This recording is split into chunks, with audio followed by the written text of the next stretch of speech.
What's up, everyone? We're down to the last 4 episodes of this show, but the last episode of Schmoedown until Spectacular. What's up, everyone? We are Spin from the Real, minus Allison tonight. Unfortunately, Allison lives in Florida, and they're going through some bad storms, and she can't trust her power nor her internet, so she didn't want to be an issue today.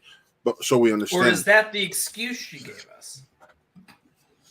No, my cousin's going through it right now. We saw the photos. It looks like bad storms. Yeah.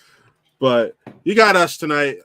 We got the last match we will ever see pre the final spectacular of the movie Trivia Schmoedown. The last new match. Jeff, how you feeling? I am feeling tired, busy at work, busy doing all sorts of shit, and yeah, it's a weird feeling to have. It's that whole thing where it's like, there's good stuff that was in here, and I wish none of these things were cut down.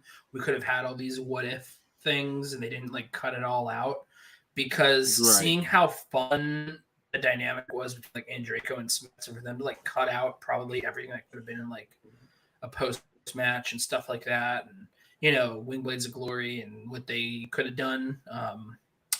It's weird. I don't know. It's odd trying to it's weird to put into words literally how I'm feeling. We're just about at the end. Yeah. And we've dedicated so much time to this between watching it and talking about it in our personal life and streaming about doing these fucking shows and tweeting about it and Facebook Messenger and Discords and texting and phone calls, and just it has consumed our lives, and then it all fell apart here. And it's this lame duck season where it's been very difficult for me, in all honesty, to feel excited about all of this. Yep. And it feels like I don't know what I understand, I guess, what's going on with the new rebranding with the channel being moved to the Big Thing Clips or something. But then relaunching this other channel to be where the final episode by itself is going to be up until Spectacular. And I get it. I get you want to build up this other thing, but it feels like it's all over the place, all these changes happening. And I just wish that it could have been organized a little better. Utilize these last episodes for all of the burn off, because it's just referred to in its name as a bonus match. But we know it wasn't a bonus match. We've heard from the people involved it was the last match film. I get that. And here's my thing. I get that he wanted to just not even leave us with those morsels of what could have been from a creative standpoint. Yeah, I get all that. I get that's a personal. That has nothing to do with the production. No, I was about to say. No, I'm interrupting you, Matt. All right, go. But my point is, I agree with you. It's one of those things where, as a fan, I understand that the show's ending. I would have liked to see what would have happened, especially after our conversation with Taylor last week, where he gave us a little bit of insight as to what was going to happen with him. I want to see these storylines that, sure, they weren't going to end up finished, but it would have been fun to get an idea of where he was in his mind. Where's he taking it? Where's he going? I mean, I get it with the whole that whole thing about storylines and whatnot. That is a separate complaint entirely. Much more. Yes, I follow it fairly closely too, and I follow it closely. It took until you messaged me "Hey, do you have the link for the match?" And I'm like, first I said was yeah, it's on the public YouTube channel, and I said, that's, and it took me a minute to remember. Wait, it's on the other new channel. That's another Schmoedown archives. So we got the Christian Harloff podcast, or the Christian Harloff channel. We got the movie Trivia Schmoedown channel. That's now Big Thing Clips. We got the Schmoedown archive channel. We got everyone else involved in it with their own individual channels and stuff. And I feel oversaturated in all of this. I don't understand. And I'm not involved in the business of this, right? I'm not I'm not a business associate. I'm not. I don't know any of the how this is all working financially. I don't know what goes on between the team and Skybound and who owns what and how that all works. But it's like, why couldn't they have kept all of this on the biggest channel and maybe actually explain this in one of his many Q&A things? He or did. like He did that. announcing stuff He on- did a 13-minute future video, and I watched part of it, but I didn't watch all of it. Yeah, I just I could have watched that video, but instead I watched Me Time on Netflix with Kevin Hart Wahlberg. Should have watched the video. I was just about to say that sounds like a bad decision. That movie was fucking terrible. That movie is, and if you thought that The Man from Toronto was going to be the worst movie that Kevin Hart was in this year, you'd be wrong. Think again. But it's just, these are all like weird, like semantic things. It's like, it feels like it feels like between the channel hopping and like, oh, we need to announce all this stuff here, but we're going to announce on this channel that it's going to be on this new channel. And then also even some of the titles, even some of the actual like match announcements are a little like curious to me. It all feels like a weird sort of like, we're really trying to drag ourselves to like the finish line. And I say all of this stuff hoping, and like I feel like I'll still really enjoy it. Like I really want to just love the Spectacular, because I know Spectacular, based on what we saw with the title, with what the actual matches are, we might as well talk about that here too. Yeah, I was about to say, you want to start off with that since it's a perfect lead in?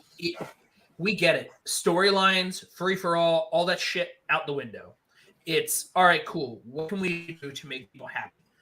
But here, in response to that little piece, he said this Spectacular is going to be closing out everything we've done throughout the series and this season.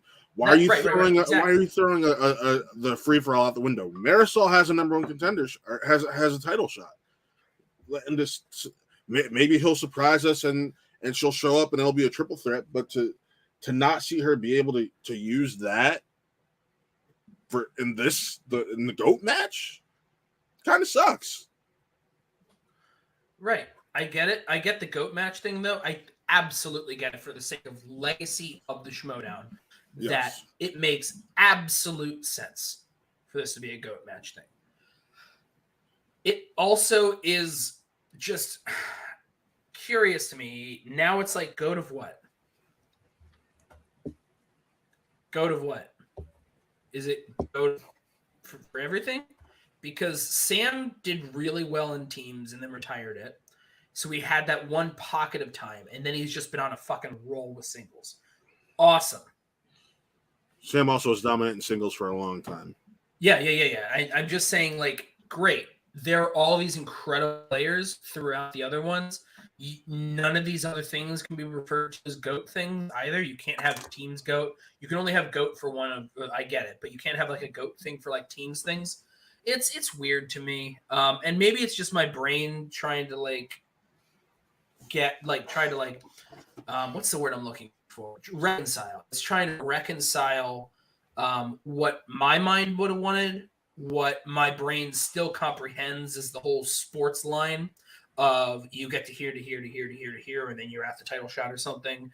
Not just storylines, but actually what you've earned with stuff like free for all, with, as we saw with the Wingblades of Glory Alliance match. That was the last one filmed ever before spectacular matches were filmed. Okay. Obviously, there's a whole bunch of shit that was left completely unresolved in the history of the Schmoedown that they also want to try and figure out how to tie up. Do I think that they're actually going to tie up everything? No, because there's so many fucking matches and so many people. It's virtually impossible, especially if, there might have been like significant financing issues or something going on. So I get it. I'm not.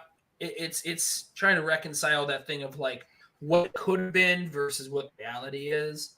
But I'm all over the place with this. Really, that's why I sound like I'm all over the place, because you're fine. Like I said, it's hard for me to like verbalize my mixed feelings on just everything ending. It's not a graceful exit. It is an interesting one. It's not graceful though. If that makes sense. Yeah. No, I totally agree. It's hard to bring yourself like you could tell based off my reaction. It was hard to bring myself to get excited for this. Like, okay, cool, Star Wars title match. That's cool and all, but if you're gonna throw in uh all these past champions into an IG match, why don't you throw Alex Damon into the Star Wars Championship match? I get that too. I also feel like the difference was there's definitely going to be some kind of like Damon might also just be exhausted from it all too. Like he was And pretty that's exhausted from totally before. possible. Like you also have to remember like who wanted to be a part of it too. Who was available? Because as we already know from one of these huge matches, not everyone's available. So I think that this is that weird thing where also and it's both like it's an incredible positive of the relationships that many of us have built with people that are involved in the show. It's very weird to have gone from like I watch this person in all of these matches and then suddenly they're streaming and then they know me and then like we've had drinks together or we've Right. gotten dinner or it's like we're talking to each other all the time or we hang out in person. Like that's so weird to reconcile that personal relationship with, well, all right, cool. What about the fact that these people are all technically playing characters? So we have to separate all that stuff too. And I think it does, like I said, it really messes with my brain on how to uh, approach the end of this. And maybe I thought that I was like feeling like really great about like I thought I was like thankful and happy that I get to know everyone, but now I'm like I don't know. I feel so fucking confused, dude. Mm-hmm. No, that who was playing a character. um Dan, I don't know. A lot of people. Craig's Bateman, name is not actually the Barbarian, guys. Just surprise. Galaxy Geeks, Luke, Jeff. I get it. This is so hard to see this end. Thank you so much for commenting. Next time my name is spelled Geoff. Anyway. Anyways, I mean, the match that's got me the most excited is the Legends match. Getting to see Rachel the Crusher Cushion come back for one last match is to close out the show. That's something special to me, and kind of makes me upset we couldn't have this one last shebang, because I guarantee you, if we got to have this one last spectacular live, that match alone would get people to show up. It would get a ton of people to show up. That absolutely would. I think it also.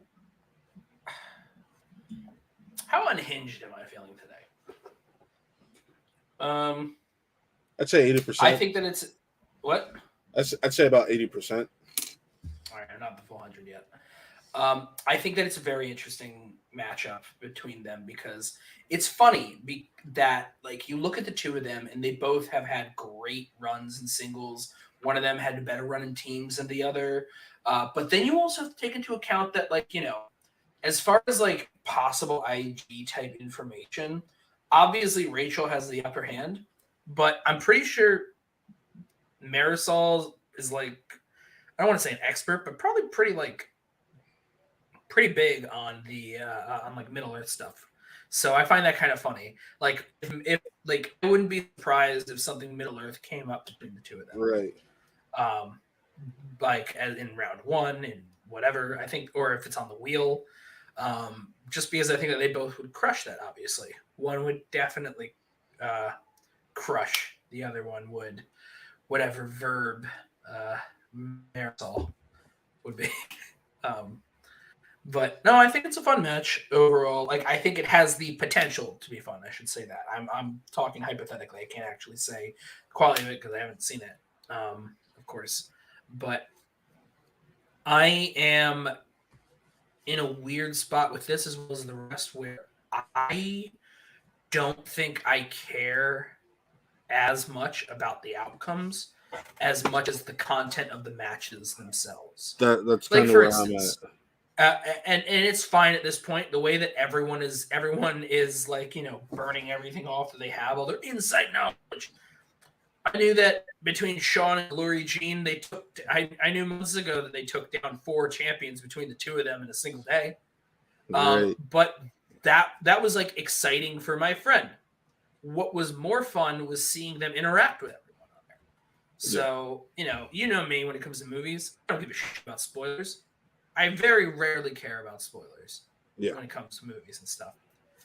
But I still watch things even when I know the ending because it's not about how it ends. It's about how it's told. It's not about the destination. It's about the journey. Unless you're Game of Thrones, Bingo. which the destination fucks up the whole journey. So very excited for House of Dragon to eventually get to the point where it ends and everyone's like, "It's an amazing show," but you remember how the whole story ends.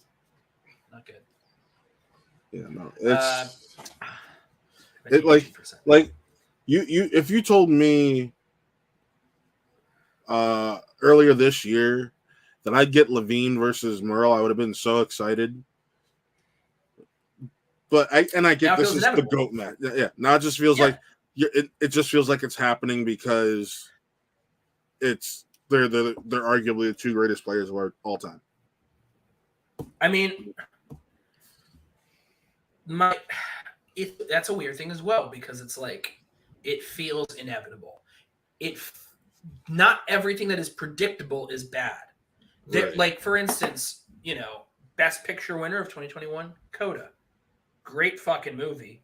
You could tell everything that was going to happen from the beginning because it's not about whether or not it's a cliche. It's not about whether or not it's some sort of like it's not about if it's predictable. It's about the feeling that you have when you watch it. So yeah, those 2 fucking guys going up against each other. Of course, yeah, of course it was going to happen. What I want to see is how they do against each other. I want to see how they end up actually interacting with each other now, years down the line, at the end.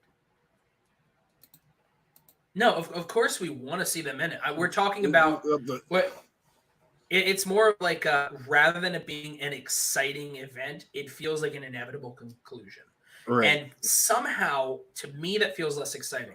But then once again, with my whole confusion on how I feel, I'm also just like, I want to see them interact. I want to see them knowing that there is nothing after that. So how are they going to act? I want to see that. I want to see these 2 guys who very rarely have ever really done character work on the show. Yes, very recently, Dan has kind of put in some more actual character work. But for the most part, these are just 2 guys that are very fun, very funny, who know a lot about trivia, and I want to see how they interact now.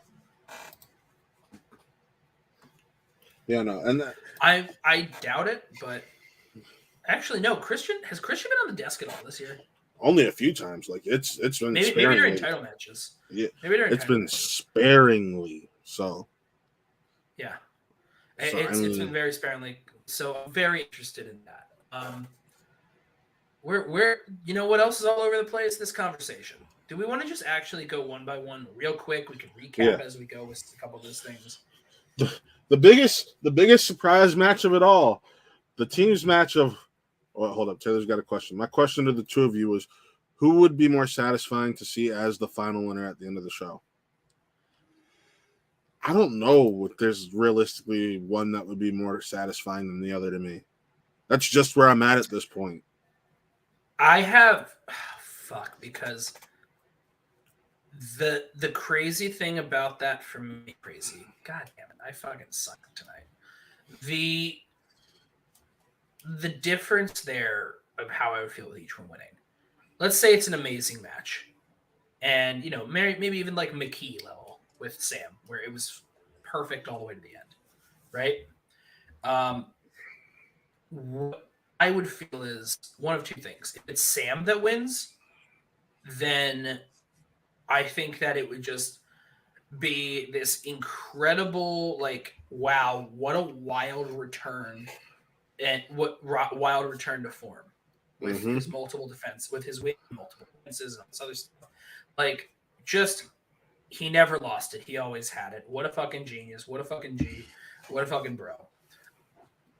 If Dan won, I think that beyond a shadow of a doubt, like everything that people have said about him, of course, is already true, but like it's like we're gonna like that's it. That's the bow on it all. That's the cherry on top. It's I think that legacy wise, Dan would be more exciting because it's like he's been back and forth with it this whole time, his whole career. But if Sam won, I think it would just be an exciting finale for the last singles champion on his big final run. No, I wouldn't. No. I would rather there be a spectacular. It's not criticizing the idea of a spectacular. It's just literally us reconciling our own emotions with how they're going to put it all together with the fact that everything is so disparate. I literally lost power for a split second. Well, you're back. Yeah. No, and that's that internet. And it's really just one of those things where, oh, shut up, PLD. I can tell you one thing: Jeff would have gone perfect in that other match.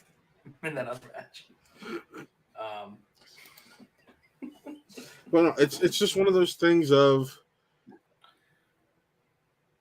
I'm glad we're getting a spectacular, but I was under the assumption we were getting the storylines to end this season, which would be the end of the show. Not just here are these matches tying up everything we've done, and this is it. This is what you're getting. Like I said, Marisol has that title match. Would love to see her pop out and maybe make this a little bit more interesting, because that's how you utilize something that happened this season that's going to be left unanswered, or it looks like it's going to be left unanswered.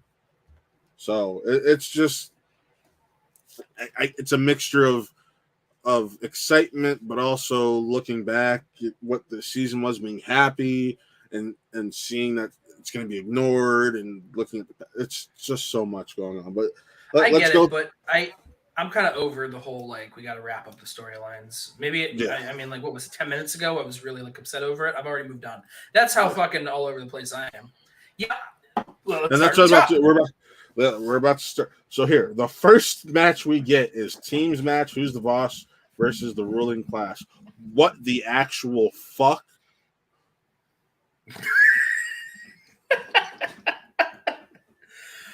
All right, here's what I'll say about that. All right, so you have a couple things here. They finally figured out a way to have Flaus not be fucking annoying. Yes. At least how he was to me. Because after like 2 days of him doing it at the beginning of the pandemic, I was over it. I was over the joke entirely. Him managing and having to interact with other people has made it more fun because Ty and Whitney are such like weird dudes. Like, not bad weird, just like they're not like your average guys, that it works for me a hell of a lot more when he has that sort of stuff. Yeah. I also think that Who's the Boss is a very like that's like straight out of left field to take it from my friends who like sports. Can I say something? And I think this is partly why. No. Shut up. It was a way to get two people who are very important to the Schmoedown legacy to play in Spectacular, and Mark Riley. Absolutely. It also gets Dagnino in there. Yep. So that's the big reason as to why I see them as a part of it. Yeah. It's, I mean, they were my first live match, so cool. They were a team I actually enjoyed, but it just was so out of left field that I was even like, what? It is Huh? definitely, it feels random, but also kind of feels like it makes sense for the sake of trying to have the whole like people have their final say. Um, yeah, Leo, I do agree with that whole thing, how it ended between them. I also think that maybe it's something that we brought up earlier was, well, storylines mean fucking nothing at the end here. So they could just have a reconciliation. So here's the other thing I want to know. Storylines are gone, basically, right? We're just kind of doing all sorts of crazy wrap-up stuff. Things that people might have wanted to see. Things that they might have found fun. Great. Are there any cutscenes that are spectacular? Are we going to have sort of like story resolution and cutscenes? I don't know. I think so. That's the only way you can just really do this stuff. Just being like, here's the matches. Here it is. Because like I know there were cutscenes that were filmed for other stuff that were completely cut. That are never going to see the light of day. They've been straight back.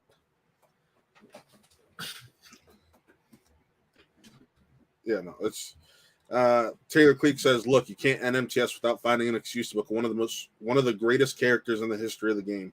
Can't wait to see Flaus one more time. I can't say he's one of the greatest characters. I actually agree with most of that statement. It should read, look, you can't end the MTS without finding an excuse to book one of the greatest characters in the history of the game. I also can't wait to see Flaus one more time. Right. Because, let's be honest, Gucci. That's the reason to watch. Gucci. Gucci. That is the greatest character of all time. And as a former member of the Exchange, I'm disappointed in you not realizing that. You know what? I'm going to text Tom right now. I'm not going to do it right now. I'm a professional. I get paid the big bucks for this. But I mean, and I'll say this: that manager matchup, that's going to be one of the most interesting things from that. Yes. And are we not going to see any warnings? Are managers going to be allowed to just let it all fly? I hope so, because that'll be what makes this match the most entertaining thing it can be. Now, listen. One thing I want to know is, will they have? They will have post-match interviews, maybe pre-match. How they sometimes have a spectacular or free-for-alls and stuff, or big events. They have like the pre-show like camera coming around or whatnot. Or if they do have any sort of thing, can we have a weird thing with Gucci and Flaus hitting on Jen? Because Gucci has spent years hitting on her to no avail. Flaus does it once. And then they're like, oh, we got to abandon that storyline. That's a quick thing that you could wrap up. Yeah.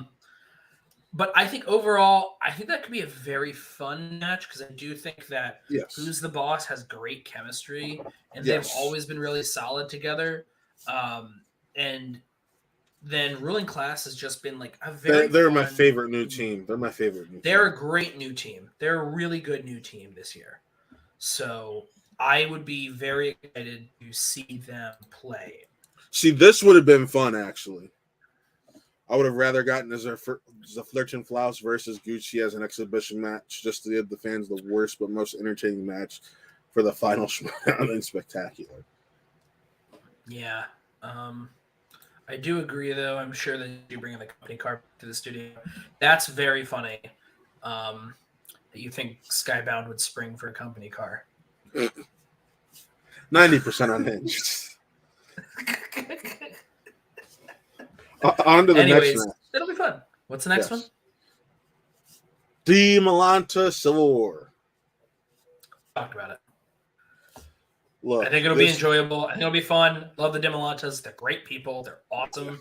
They're they're some of the people that it's like you root for it, despite the fact that you don't know 60% of what's being said, like words even.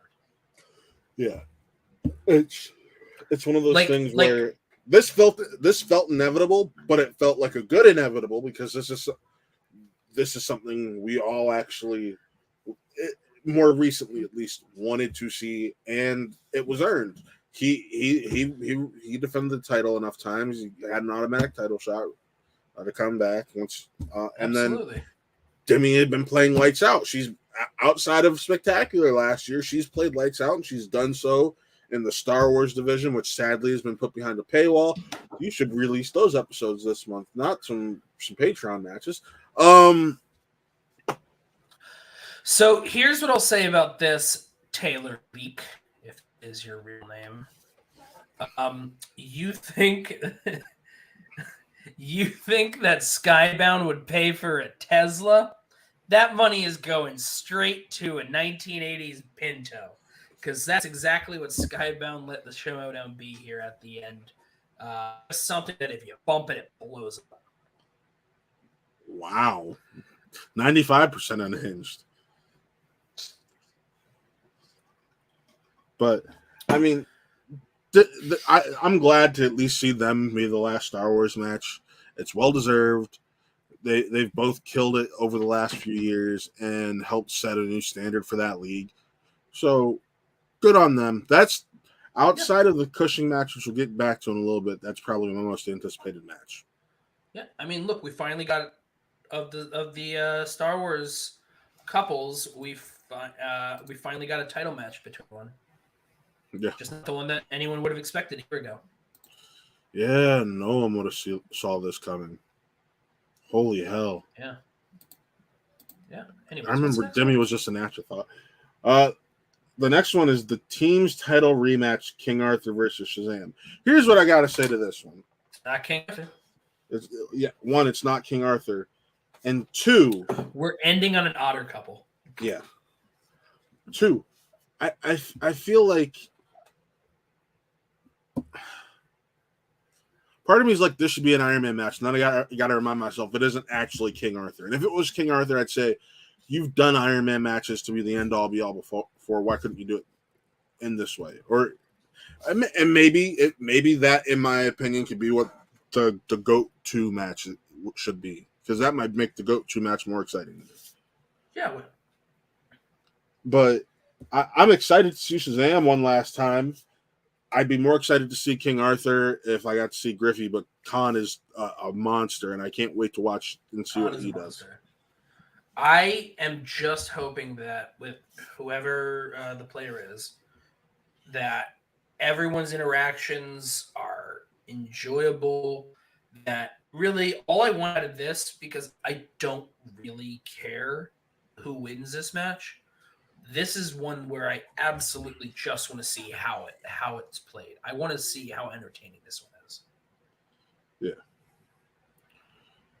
And I don't know, like, because even if Sham loses, they're still going to be the greatest team of all time. Yes. In my mind. Well, you know, it's funny. Based off of last week, we know that match will divide a household, because Taylor's probably going to be rooting for his boy King Khan, and Jess is going to be rooting for Bibiani, and then maybe Jess will end up hating Khan forever if Khan and whoever his partner is end up beating Shazam. You know what, Matt? That is funny. Thank you for setting it up, saying you know it's funny. Oh, I laughed a lot. Shut up. Shut up. On to the next one. Now, this one is really interesting because it's a four-way Inner Geekdom title match. Here's the thing.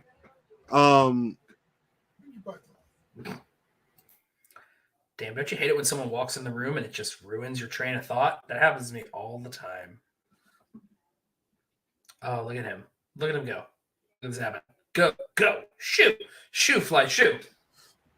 No, what makes this interesting is we have all former IG champions based on this match. There's one key name missing.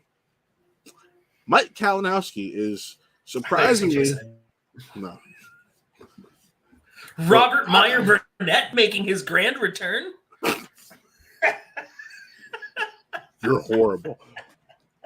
But no, Mike Kalinowski not playing in the final IG champion. Just it doesn't feel right. I don't know why he's not playing. Because he's the greatest IG player to ever play. See, I know. Listen, I know you love to suck the long dick of Smets, but I'm telling you right now that just because your boy is in the match doesn't mean that he is the greatest. Yeah. So because Mike couldn't make it because he was sick that day specifically. okay. So, so I wasn't even gonna say Smets. To me, the greatest of all time was actually Rachel Cushing. But thank you for making that assumption. I don't know. She didn't have like 3 titles and multiple defenses, right? The way he did, right? Just want to make sure, right? She had, right? I think, 2 and a couple defenses. Well, Leo, can you please confirm? What are you trying to say, Alan Smithy? Alan Smithy says, sure, he was sick in quotations. Yeah. What are you trying to say, Alan Smithy? Couldn't make. He was sick the way Roka had a gig or something, I'm assuming, is the reason why he couldn't make it, and not because people fucking hate him. Anyways. 2 titles, no defenses. Yeah, so look, I think that she made a bigger splash because she was double belted. She was the first double belted person, but I think that overall it is Mike Kalinowski. William here says Navarro. What's with the light? Good question. Which light is my camera? He's messing with me because he's talking about my ring light. I didn't know if it was about this light. No, which is just a fan. Look, it's my only fan. You can subscribe to it. Oh, Jesus Christ! But no, it's weird. If this is going to be the final IG match, I'd like to see Kalinowski. So what can you do? Right. So look, if we take the whole look, scheduling, sick, other reasons, whatever it is, we got to remove that stuff from the conversation for this one, because that's why we're running it back down after like I did as many fucking comments as I did earlier. Now we got to take everything at face value. What do we have? We have 4 great IG players all going up against each other. Can Parker defend? Can one of these people reclaim? Can they reclaim it? Because Chandru only has 1 title win, right? Yep. So he would get it for the 2nd time. Mara and Mara each would get it for their 3rd time. What's interesting is if Parker wins, he would be the only one of them to have ever defended. So I find that interesting. Yeah. Only one of them has the opportunity to add a defense of a title to their record. So, and you know that Parker is a fucking machine. But you know what else? So are the other 3. Yeah. So this I find very exciting. I'm going to understand about 40% of what they say. And I'm going to enjoy it thoroughly, I bet, because I think that they're all incredibly. That's right. He did defend it against Chance. God damn it. He did defend it against Chance. Yeah, see? Yeah. All right, so if Parker, and then I am incorrect. God damn it. I thought it was an interesting statistic until I was proven. Thank you, shadow of a doubt. Incorrect. In Morbs, how many Morbs would that be, Pat? Can you let us know? Thank you, Montyverse.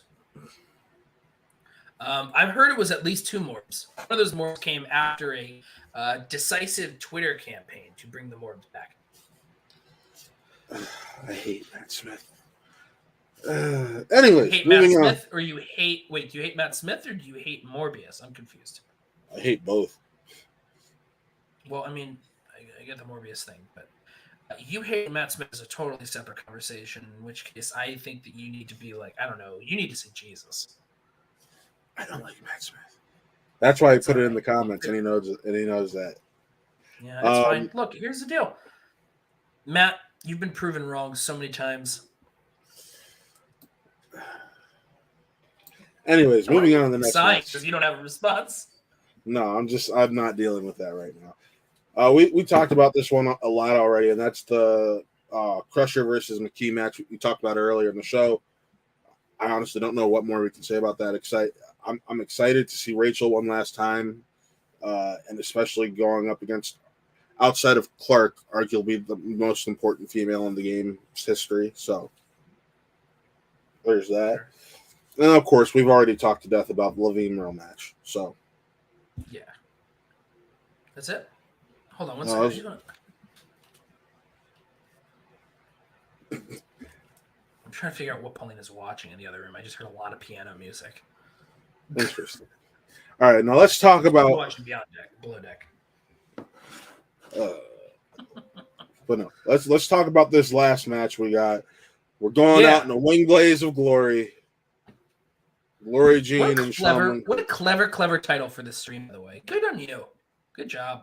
Thanks. Going to talk about Glory Jean and Shawn Wingblade's defeat over the Alliance. That was win over the Alliance. If it was a defeat, it was a weird way you phrased that. Sorry, I'm tired, man. I know exactly what you said, but I'm going to be here to criticize you every step of the way. Greatest 2-0 player of all time. That's right. Well, yeah, we said it at the beginning there that not only her, but Shawn Wingblade as well. And between the two of them, they defeated 4 champions in one day. That's just so I think it's wild. As I said before, again, I said to Sean, look, man, when they tell you to go somewhere and to show up and blow up, they don't mean like literally blow it up. Yeah, Sean was to Christian as Andrew Guy was in the Dan match. Christian just like when he thought the show was going to continue, was just like, this guy just literally just ruined everything I set up. Props to you, Sean. Yeah, props to you, Sean. If that is your real name. So, I mean, and how wasn't it a near perfect game? It was very close.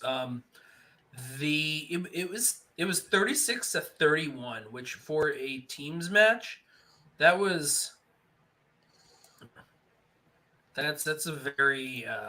a really solid teams match, right? Score. And that's a score that no perfect rounds. Yeah, and that's a score that for the Alliance would normally win them a match on any other day. Yeah, absolutely. Like, someone just had to play slightly better. It's just props to Wingblade. You got to respect it. But Glory Jean was an animal. Outside of her first round miss, I don't think she missed anything else. No, I don't think so either. And she really carried them in the second round when they had Meg Ryan. Well, it could have been one of her strengths. Hey, Sean, you're in the chat. Why don't you actually comment and say whether or not Meg Ryan was a strength for you guys, like, or her or whatever? I think that's insight that you could share at this point, right? You should do that. Tell us that. I'll send it. I hope as well. It was a fun match. I really enjoyed seeing how, what was it? The Mamma Mia question with Smets getting it wrong and musical aficionado and Draco like beside himself. Absolutely gotta know your Ithacas. It is a stealth title in the Meg Ryan Tom Hanks relationship. She just seemed the most confident out of you two. I'm sorry, and she was the one answering the question. So that is why I said that, Sean. You know, when they're a team, they normally let one person speak. Yes, I know. They confer and one speaks. It's like how that thing normally goes. Have you watched Schmoedown before, Matt? Yes, I have, Jeff. Perfect. I just want to make sure. Yes, we are a team. Matt, Sean, can you please confirm, was Meg Ryan a strength? Yes. Okay, perfect. It just came up on the chat, which will pop up in a second. Yes. See? Looking at the same time as you. But yeah, Meg Ryan was put on the wheel. That smart, just smart. Yeah. I don't have a ton else to say. It's a weird feeling. It's over. Yeah. I feel like us wanting to talk about the Schmoedown at this stage, we feel like we want to like. I feel like us talking about it is almost the same as like how they release this match. It feels like an afterthought. That's a fair comparison. Yeah, but I mean, then again, I'm assuming Sean is an afterthought to most people, right? Isn't that right, Sean? No, I'm joking. But look at that. He wrote 50 questions. That's a lot of questions, Sean. That's a lot of questions. You should be proud of that. Yeah. I've never heard of someone writing 50 questions. That's how many questions they normally made us write in a week for FCL. That's a lot of questions.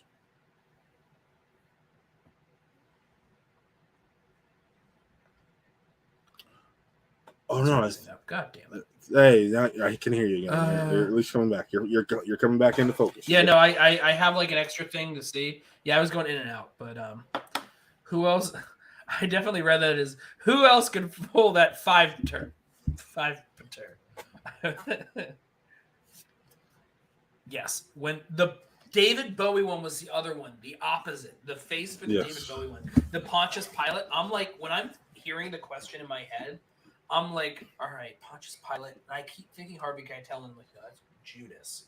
And then it took me a second to remember that at the beginning of the question, he says Rockstar. I'm like, oh, of fucking course. So, yeah, that's a great movie. Good movie. Glad that Smets got it. And I like how he was like, yeah, I wrote his name because of Labyrinth.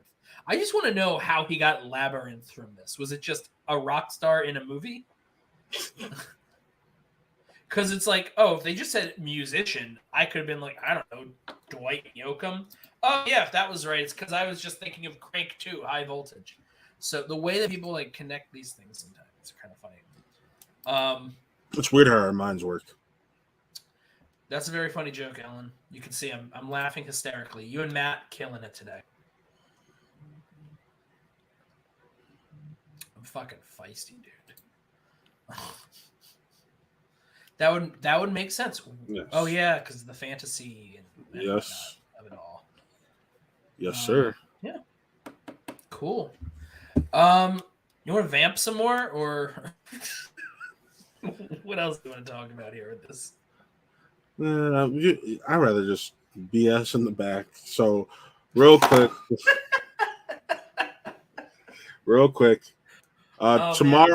Tomorrow, for those of you who aren't aware, Real Sports is returning. We will be doing our fantasy football draft live on this channel, going to a dynasty league. Excited for that. Myself, Colin, and any of our league mates who want to join the stream, going to be more than welcome to. We're going to give them the StreamYard so they can join and do the draft with us. So we got that going. Wednesday night around 11:30. It's going to be a late one. Jeff and I are coming here to talk Lord of the Rings of Power, because we'll have been back from Cinemark for the exclusive 2-episode preview. And it might get pushed up. It might be more like 10, because apparently they have a runtime of 2 hours and 10 minutes for these 2 episodes. So together. Yeah, together. So might be earlier than 11:30, but right now, just to be safe to play, that's what we're going with. But keep an eye out; it may move up. Let's keep it with the late one. That way, I can just putz around for a while. Maybe try and like I don't know, steal the spotlight on one show if I harass them for the link. That's fair, but yeah, I'm excited for that somewhat. It's like it's one of those things where you're like, I'm excited, but am I that excited? We'll see. I'm very curious about it. Yeah, that's kind of where I am. This weekend, I rewatched Fellowship for the very first time in like. I'm rewatching it right now. Actually, that's what I was doing before the show. You are on a fucking show, Matthew. Are you watching it while you're on this stream? No. I'm saying I just said before the show. I was watching that. Like I'm in the middle of it. Okay, but will you preface that by saying I am watching? No, my pointed towards your TV, signal?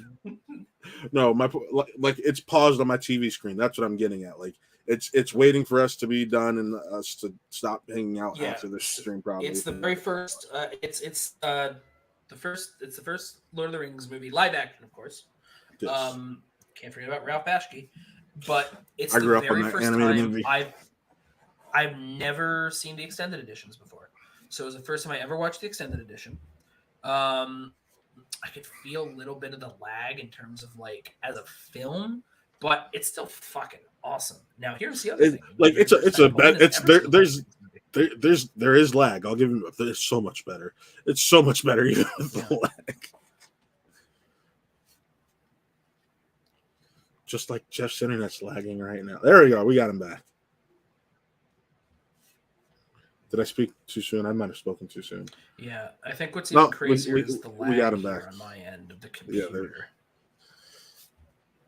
I think the worst lag is the lag on my computer. But it's the first time Paulina's ever watched any Lord of the Rings movie. The only Middle Earth film she's ever seen was Desolation of Smaug. I know, very weird that's the only one that she had seen previously. It's a weird story.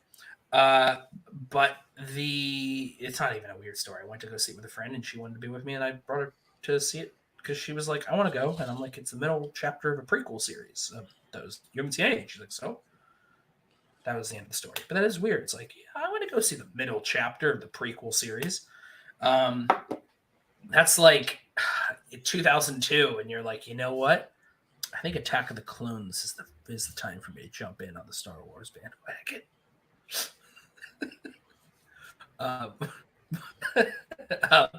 Like it's just weird, but I do think that it's still awesome. It's been so many years since I watched Lord of the Rings. I am hoping that I can get to maybe Two Towers tomorrow night. I doubt it, just because like life and other movies are sure. But I do hope to get to those soon because she still has to see the other ones in general. So I feel blessed enough to say I have tomorrow off and nothing else to do. So I'm very excited for a different long movie for you to watch at some point. Yeah. So tomorrow the goal is to watch Two Towers, Return of the King, and Triple R before the draft. We'll see what happens. Yeah, that's right, people. I'm finally watching Triple R because I have time. Mm-hmm. People are busy in life. I have time now. Finally, I wasn't knocking it to knock it. It's just. It's exciting. It's exciting, especially the part where on Twitter when you said, "Yeah, nothing looked like it interested me." Now you've changed your reasoning. What now, motherfucker? I remember the conversation publicly on Twitter. Do you? I mean, it doesn't look like it's interesting me. My point is, like, I had the time to watch it, so people can shut me up. That's the point I was making. God, people have been trying to shut you up for fucking 25 years. How old are you? 27. Be 28 in October. Yeah, well, that makes sense. I mean, like, the first couple years, you're a baby. It's like, we wanted to make sure that you knew how to speak. And once we knew that you could definitely speak full sentences, then we wouldn't shut up. Two Towers is my favorite movie, strictly based off of the fucking battle at Helm's Deep. Oh my God. I think that Two Towers is the most fun. I think that it's probably, it's because it's been so long, I don't remember which is my favorite.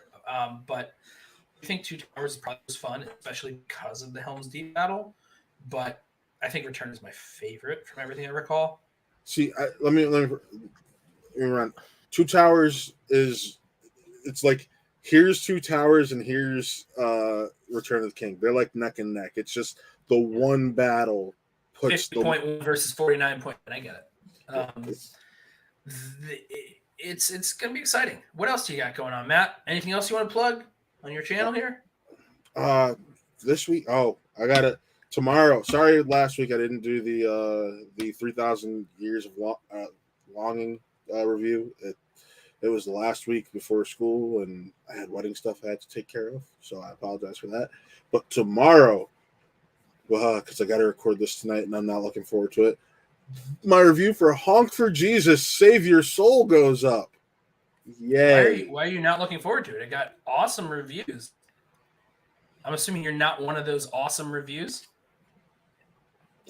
I might be. I might not be. We'll see. And it's got middling reviews. And the fact that you just blurted out. Listen, I'm assuming that you're one of the 16% of critics that don't like it. I don't know what the Rotten Tomatoes score is right now. Well, I just if know. you do the math, 16% don't like it. So I know you're back in school. So you're in that learning. Let me finish. Let me finish. Back after I watched my screening, it was at like a 64%. So because this premiered at Sundance, yeah. So it was. I can say confidently because me and other critics talked after we left that there's a good movie somewhere in it. This just wasn't. I'm very interested in it. I'm excited to watch it. Are you going to see it in theaters? Is it next week or is that next week? This week. This week. Okay. When movies get like thrown on streaming, it makes it so much harder for me to like remember when stuff is coming. So are you going to go see it in theaters, or are you going to go see it on Peacock? Because those are two places. It's absolutely Peacock. Probably better to save you money there.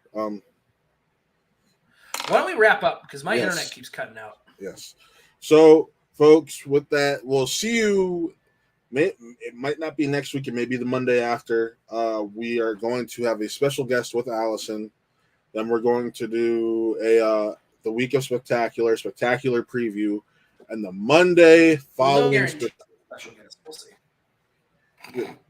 We will see. She's made it sound like that's happening, but we'll do a preview for the Monday of Spectacular, and then of course the last episode, a spin from the reel, the Monday following. So yeah, we're two or three left. That maybe four if we decide to do this huge goodbye to Schmoedown, but I don't know if we'll do that. So. But until then, I am Matt. I'm me. That's Quiz Show. And this was another episode of Spin from the Reel. Remember, folks, spin from the reel and not the peg. Have a good one.